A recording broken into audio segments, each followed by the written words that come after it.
Namaste, bachcho. Good evening to all. Children, today we are going to revise chapter 3, Mindful Eating, a path to a healthy body. तो बच्चे ये हमारा तीसरा lesson है। तो हमने इससे पहले डाइवर्सिटी ऑफ लिविंग वर्ल्ड के बारे में पूरा रिवीजन आपको दे दिया, सारे क्वेश्चन आंसर्स हमने कर लिए और उससे पहले का जो चैप्टर था वो भी हमने कंप्लीट कर लिया। तो आई होप ये आपको हेल्प है। तो आज हम करेंगे mindful eating a path to a healthy body का रिवीजन।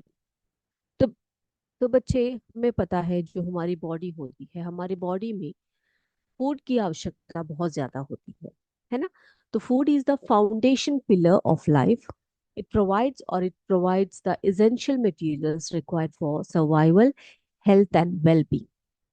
तो जो फूड होता है वो हमारा एक बहुत बहुत इम्पोर्टेंट चीज होती है हमारी लाइफ में, जो हमें बहुत सारे इम्पोर्टेंट मटेरियल्स, एसेंशियल मटेरियल्स देती है, जो हमारे सर्वाइवल के लिए, यानी कि हमें जीने के लिए, हमारे हेल्थ के लिए और हमारे वेल बीइंग के लिए बहुत बहुत जरूरी होता है।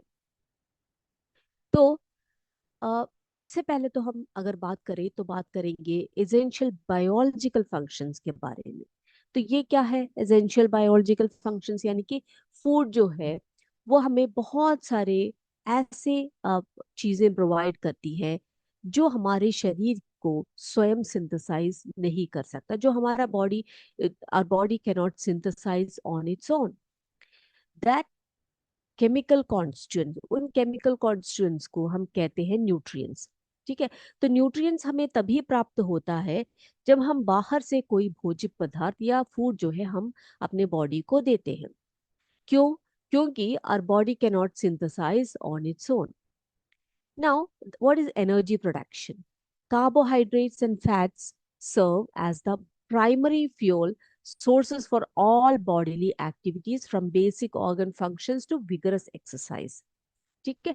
तो हमारे बॉडी में जो कार्बोहाइड्रेट्स होते हैं और जो फैट्स होते हैं वो हर तरह का फ्यूल जो होता है, जो प्राइमरी फ्यूल होता है हमारे शरीर में, हमारी बॉडी के एक्टिविटीज के लिए, वो सब हमें प्रोवाइड करता है, जिससे कि हमें ऑर्गन फंक्शंस और विगरस एक्सरसाइज करने में हमारी सहायता करता है। अब बात करते हैं हम ग्रोथ एंड रिपेयर की। तो हमें पता है जब हम छोटे बच्चे होते हैं तब से लेकर एक उम्र तक हमारे शरीर में बहुत ज्यादा चेंजेस आता है, ग्रोथ आता है। उसी तरह से हमारे बॉडी के कुछ भाग जो होते हैं, जो जिसमें नई नई चीजें जो है रिपेयर होती रहती है। तो उसमें सबसे इंपॉर्टेंट चीज होती है प्रोटीन का। प्रोटीन जो है एक तरह का न्यूट्रिएंट है and it acts as building blocks. और वो किसकी तरह काम करता है? बिल्डिंग ब्लॉक्स की तरह काम करता है। And it it is essential for developing new sales and repairing damage tissues, muscles and organs. तो प्रोटीन जैसी जो न्यूट्रिएंट्स होते हैं उन्हें हम बिल्डिंग ब्लॉक्स कहते हैं।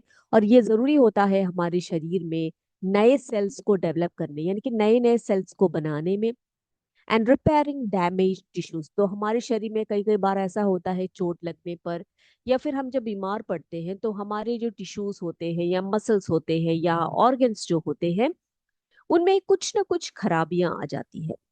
तो उन टिश्यूज को, मसल्स को या ऑर्गन्स को तो रिपेयर करने में, उनके सेल्स को रिपेयर करने में, डैमेज टिश्यूज को रिपेयर करने में जो हमारे प्रोटीन्स है वो बहुत बहुत ज्यादा हमें लाभदायक होते हैं।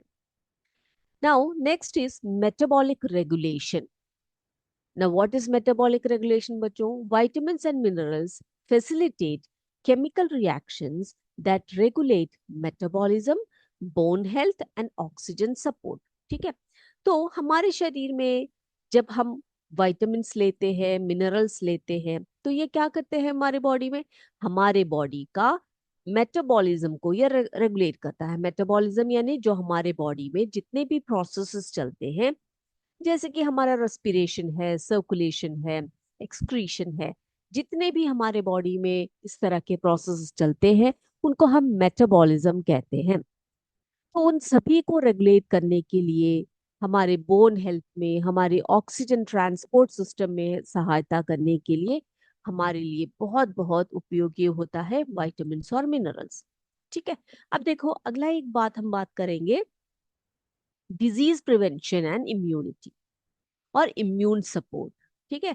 तो डिजीज प्रिवेंशन एंड इम्यूनिटी का मतलब क्या होता है बेटा, एक बैलेंस डाइट जो है बहुत इंपॉर्टेंट होता है for maintaining a strong defence against both infectious and chronic diseases. ठीक है। तो सिंपल सी बात लैंग्वेज में आपको बता दे कि हमारे बॉडी में जब हम एक अच्छी मात्रा में एक भोजन करते हैं, जब एक बैलेंस डाइट को हम लेते हैं जिसमें हर तरह के न्यूट्रिएंट्स हो, तो उससे क्या होता है, उससे हमारे बॉडी को जो है एक बहुत स्ट्रांग डिफेंस सिस्टम बन जाता है, जो हमारे शरीर को बहुत सारे खतरनाक बीमारियों से लड़ने में हमारी सहायता करता है ना। तो the new food it prevents from us from diseases and it boosts our immunity, है ना। तो उसी को हम इम्यून सपोर्ट कहते हैं। तो nutrients like vitamin C, vitamin A and zinc are vital for the development and proper functioning of immune cells. तो बेटा हमारे शरीर में कुछ सेल्स होते हैं जिनका फंक्शन क्या होता है, हमारे शरीर को इम्यूनिटी देना, है ना, हमारे शरीर को पावर देना, या फिर ऐसे जो सिस्टम होता है हमारे शरीर का जिससे कह सकते हैं हम डिजीजेस से लड़ने की शक्ति हमारे शरीर में लाती है। तो उन डिजीजेस से लड़ने के लिए हमारे शरीर में कुछ सेल्स होते हैं, उसे हम इम्यून सिस्टम कहते हैं, हमारी बॉडी का इम्यून सिस्टम कहते हैं। तो हमारे इम्यून सिस्टम को बढ़ाने के लिए क्या चाहिए, हमें कुछ ऐसे न्यूट्रिएंट्स चाहिए जो एक इम्यून सपोर्ट दे सके, जैसे कि vitamin C, vitamin A, zinc वगैरह हमारे प्रॉपर फंक्शनिंग, जो हमारे इम्यून सेल्स है उनके प्रॉपर फंक्शनिंग में हमारी सहायता करता है। Now oral and bone health. ठीक है। तो ये ऑरल एंड बोन हेल्थ का मतलब क्या होता है बेटा, हमारी जो टीथ है ना, हमारे जो दांत है और जो हमारे बोन्स है, हमारी जो हड्डियां होती है हमारे शरीर में, उनकी हेल्थ के लिए भी हमें सही प्रकार का भोजन करना बहुत जरूरी है। अब देखो बच्चे, calcium and vitamin D R essential for maintaining strong teeth and preventing osteoporosis.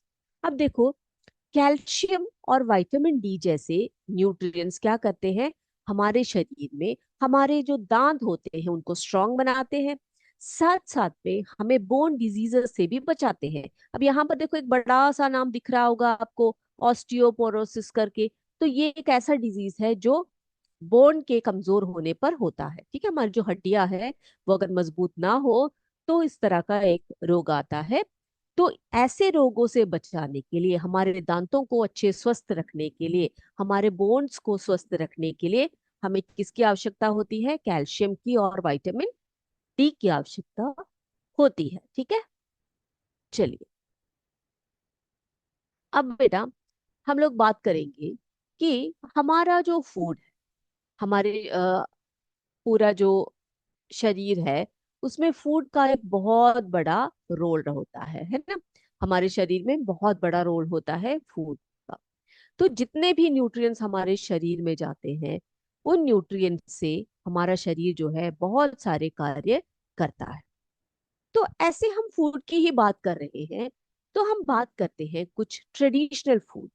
ठीक है। तो हम इंडिया में रहते हैं, भारत में रहते हैं। तो भारत में बहुत, आपको पता है, अलग अलग स्टेट्स है, अलग अलग राज्य है ना।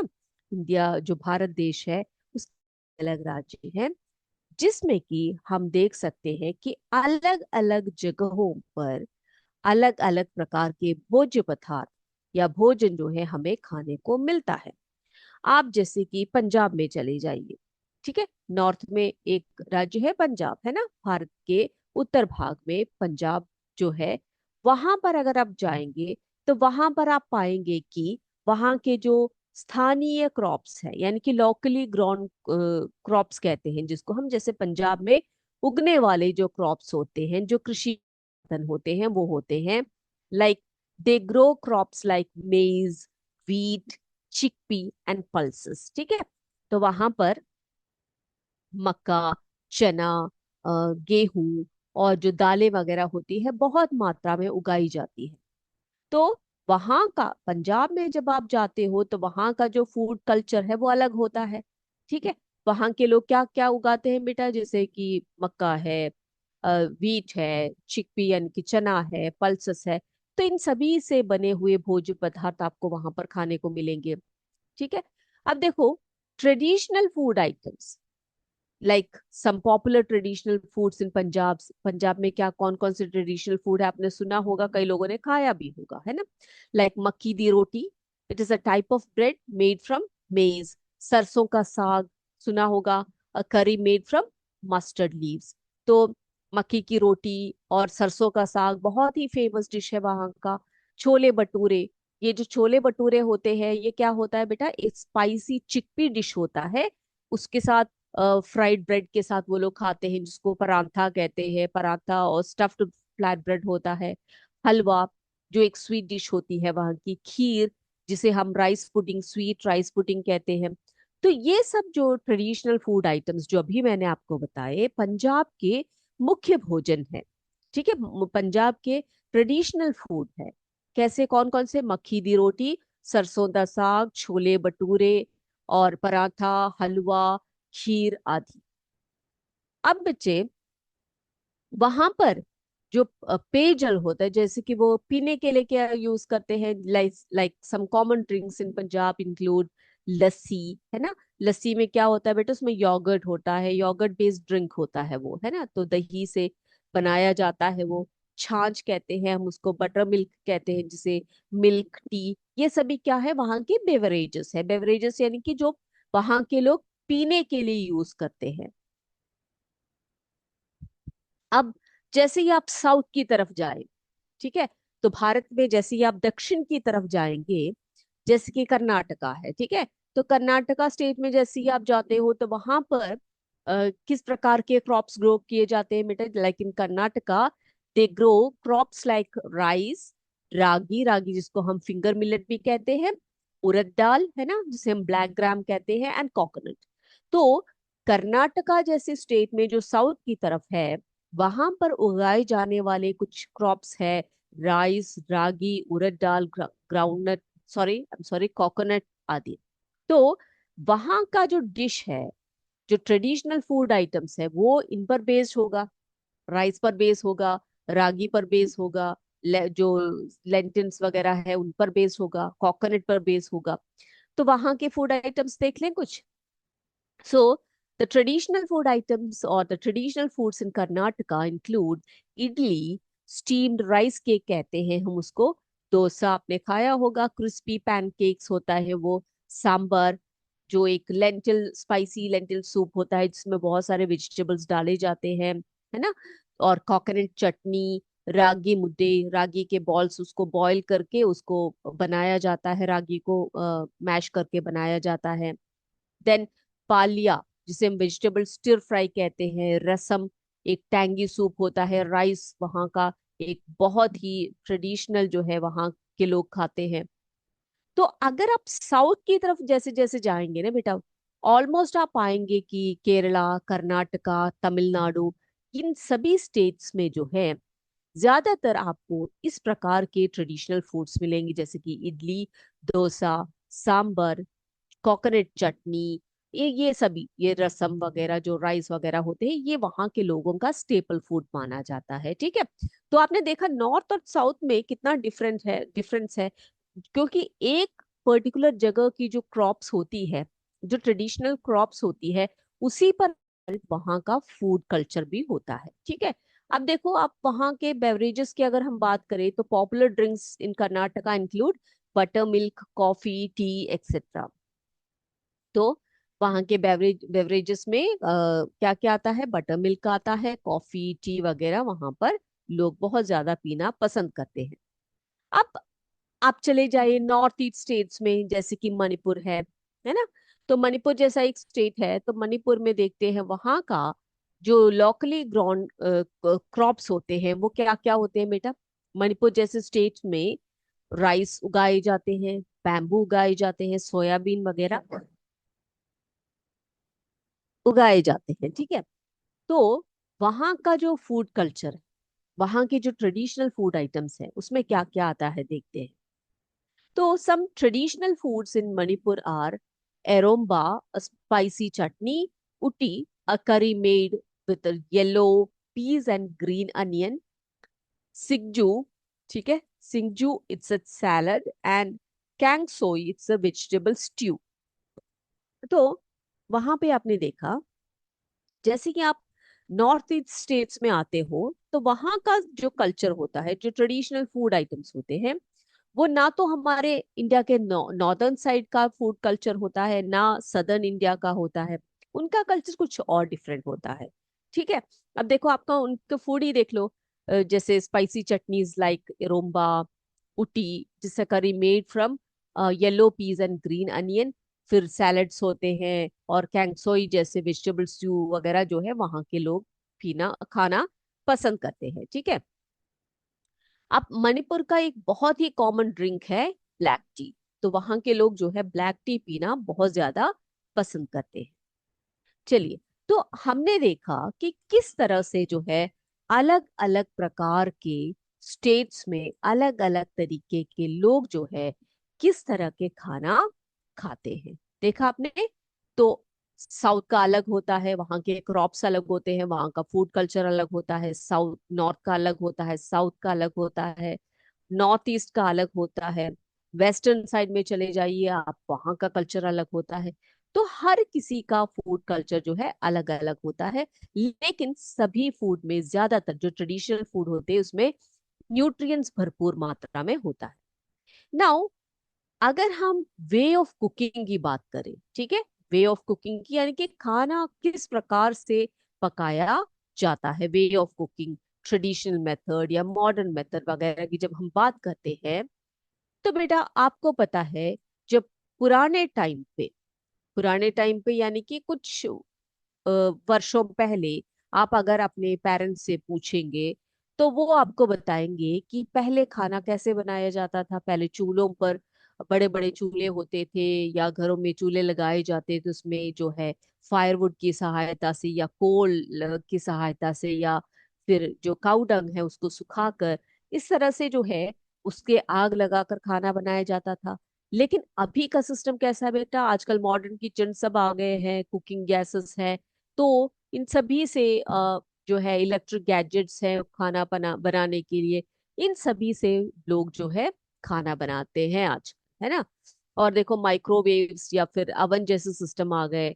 अब देखो, पहले क्या होता था कि जो कुछ कुछ भी पीसना हो, आपको कोई भी चीज का पाउडर करना हो, तो स्टोन ग्राइंडर्स का यूज करते थे। तो लोग क्या करते थे, ये पल्सेस हो या फिर आपके ग्रेन्स हो वगैरह, क्या करते थे, स्टोन ग्राइंडर पे ऐसे पीस पीस के, बहुत हार्ड वर्क करके वो पीस कर उसका पाउडर बनाते थे, है ना। लेकिन जैसे जैसे समय बढ़ता गया, आजकल क्या क्या आ गए, मिक्सर्स आ गए, ग्राइंडर्स आ गए, और भी बहुत सारे ऐसे चीजें आ गए जिससे कि आप बहुत ही आसानी से with in seconds, with in minutes क्या कर सकते हैं, चीजों को, यस, ग्रेन्स हो या पल्सेस हो या कोई और चीज हो, उसको आप बहुत आसानी से उसको ग्राइंड कर सकते हो, उसको बना सकते हो, है ना। तो टेक्नोलॉजिकल डेवलपमेंट की अगर हम बात करें, तो innovations in kitchen appliances and cooking technology आ गए, है ना, बहुत सारे इनोवेशंस आ गए। पहले के जो जमाने में जो खाना बन जिस जिस तरीके से खाना बनता था, जो वेसल्स यूज किया करते थे, जो कुकिंग स्टाइल था वो अलग था। और अभी देखो, आपको पता है जो कि किचन अप्लायंसेस क्या क्या आ गए, कुकिंग टेक्नोलॉजी में कितना कितना डिफरेंस आ गया, है ना। यस। Now, improved transportation. देखो आजकल क्या है, हर जगह जो है, पहले क्या था कि ट्रांसपोर्टेशन की उतनी सुविधा नहीं होती थी, है ना। तो अभी क्या है, अभी बहुत ज्यादा इम्प्रूव ट्रांसपोर्टेशन है, जिससे कि इजियर एक्सेस होता है to a variety of ingredients and cooking tools, है ना। तो आपको, जैसे कि यहाँ बैठे बैठे, जैसे कि मैं यहाँ पर एक साउथ में बैठी हूँ इंडिया के, तो यहाँ से मैं क्या कर सकती हूँ बेटा, कोई भी चीज को मैं, जो नॉर्थ इंडियंस खाते हैं या जो नॉर्थ इंडिया में प्राप्त होता है, उस चीज को मैं बहुत आसानी से ऑनलाइन ऑर्डर कर सकती हूँ। विद इन 2 और 3 डेज मेरे पास वो चीज आ जाएगी, है ना। यानी कि ट्रांसपोर्टेशन जो है काफी इम्प्रूव हुआ है। तो हम बहुत ही अच्छे तरीके से, इजियर है आजकल चीजों को एक्सेस करना, है ना। चाहे वो इंग्रेडिएंट्स हो या कुकिंग टूल्स हो, कुछ भी चीज हो, हम बहुत ही आसानी से हम बैठ के घर में बैठे बैठे मंगवा सकते हैं। नाउ, बेटर कम्युनिकेशन, देखो better communication always allows people to easily share and learn new recipes from cooking tips from around the world, है ना। तो आप देखिए आजकल आपको पता है हमारे पास बहुत सारा चीजें हैं, बहुत सारी ऐसे डिवाइसेस हैं जिसके से हम बेटर कम्युनिकेशन कर सकते हैं, जिससे कि हम एक डिश को शेयर कर सकते हैं, हम चीज़ों को सीख सकते हैं, न्यू न्यू रेसिपीज को सीख सकते हैं, कुकिंग टिप्स सीख जाते हैं हम लोग, है ना। तो ये सभी आजकल क्यों हुआ है, क्योंकि आजकल जो है बहुत ज्यादा क्या हुआ है, यस बहुत ज्यादा डेवलपमेंट्स हुए हैं। इसी कारण से हमारा कम्युनिकेशन बहुत बढ़ गया है, ट्रांसपोर्टेशन इजी हो गया है, चीज को एक्सेस करना जो है बहुत आसान आजकल हो चुका है ना बच्चों। चलिए, तो हम बात कर रहे थे न्यूट्रिएंट्स की, ठीक है। तो न्यूट्रिएंट्स में सबसे पहले हम बात करेंगे आज कार्बोहाइड्रेट्स की, ठीक है। किसकी बात करेंगे हम, कार्बोहाइड्रेट्स की बात करेंगे। अब कार्बोहाइड्रेट्स जो है वो किस तरह का न्यूट्रिएंट होता है। Carbohydrates such as sugar and starch, ठीक है। शुगर और स्टार्च जो है वो क्या करता है, क्या करता है बेटा, वो एनर्जी प्रोवाइड करते हैं, क्या करते हैं, एनर्जी प्रोवाइड करते हैं। Now foods rich in carbohydrates are called energy giving foods, ठीक है। तो जो भोजन, जिस भोजन में कार्बोहाइड्रेट्स होता है वो क्या करता है, हमारे शरीर को एनर्जी प्रोवाइड करता है, क्या करता है वो, हमारे शरीर को एनर्जी देता है। तो foods rich in carbohydrates are called energy giving foods.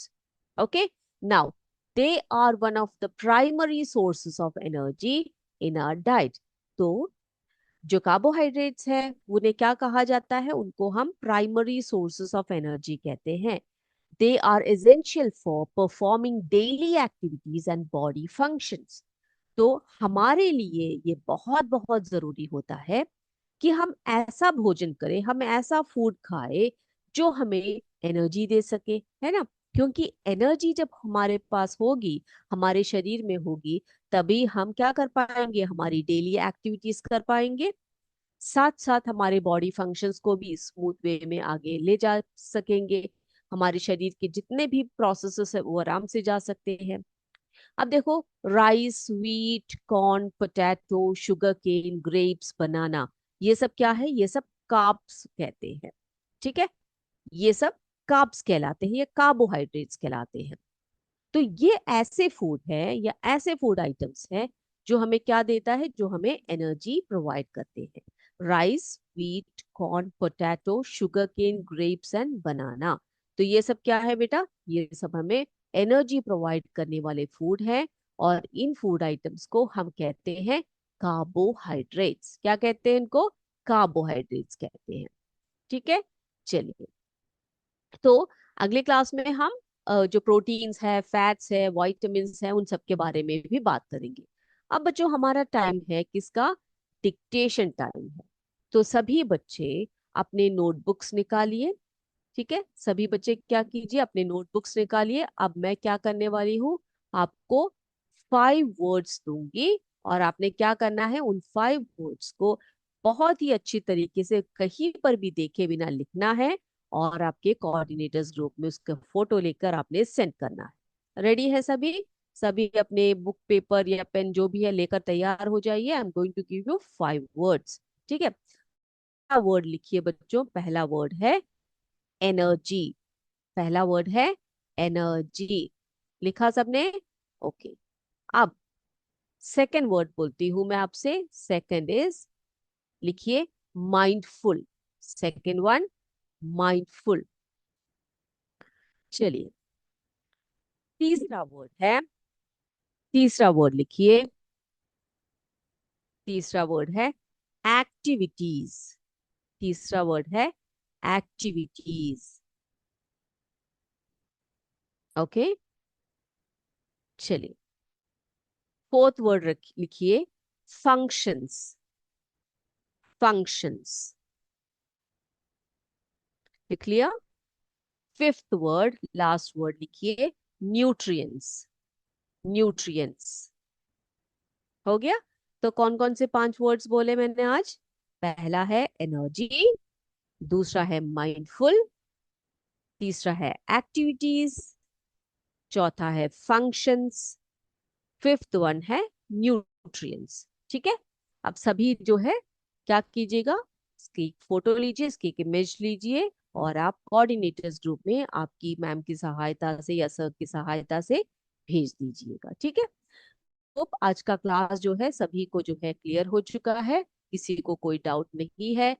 तो आज के क्लास को हम यहीं पर वाइंड अप करते हैं।